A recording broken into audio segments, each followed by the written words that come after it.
A few weeks ago, this young woman's video went viral on YouTube, leaving so many people asking what really happened to her. Today, she opens up and shares her story, how her life changed forever and how she became paralyzed.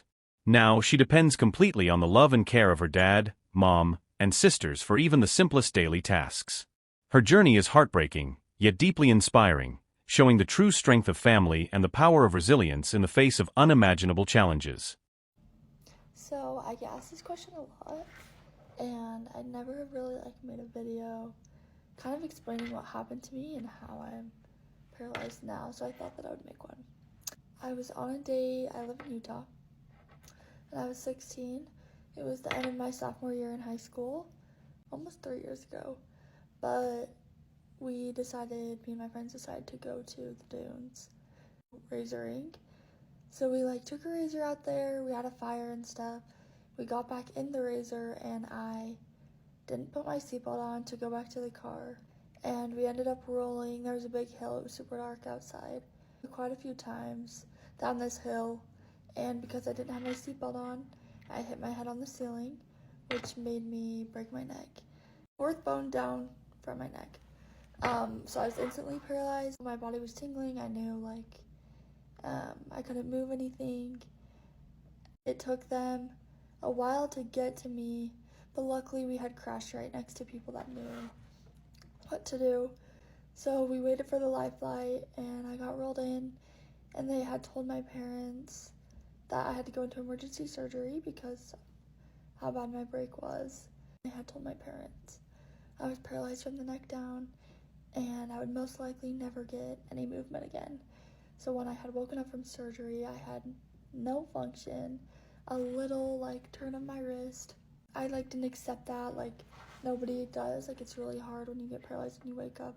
I've never been used to that. I've always had a healthy body. I've gone to the doctors rarely, and my whole world was kind of flipped upside down. To move to Colorado for rehab for 4 months, and there I did rehab every single day. When I got there, I was on a feeding tube. My breathing was all messed up because it paralyzes. Most people think it just affects your body, right? You can't move, you can't walk. It affects everything, so I couldn't breathe. Luckily, I didn't have to get trached, but a lot of people do. But breathing was still hard. It was not easy for me. I had to get a feeding tube implanted in my stomach, and in the beginning it was through my nose. So I went through all this stuff that I'd never been through before. At that time, I thought I would be able to walk out of there. I don't know. That's where my mindset was. And after a few months, I realized that was not going to be the case. So I'm pretty lucky. I'm still alive. I could be dead. Just one wrong thing and I could have lost my life. None of it's easy, but I'm so grateful because I get to live life a whole different way. Just be grateful that you're alive. And life is hard. Life is really hard. And my trial is very visible. You can see what's going on. But a lot of people deal with mental things. And I think it's really important to just be nice to people.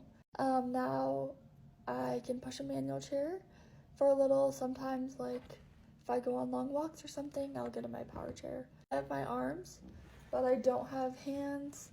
So I've had to learn how to adapt without using any fingers. Yeah, that's my story. I'm 19 now, and I graduated high school. I'm doing public speaking and some fashion stuff, so I'm super lucky to be where I'm at right now. I'm very fortunate for my support and everything, but thank you for listening.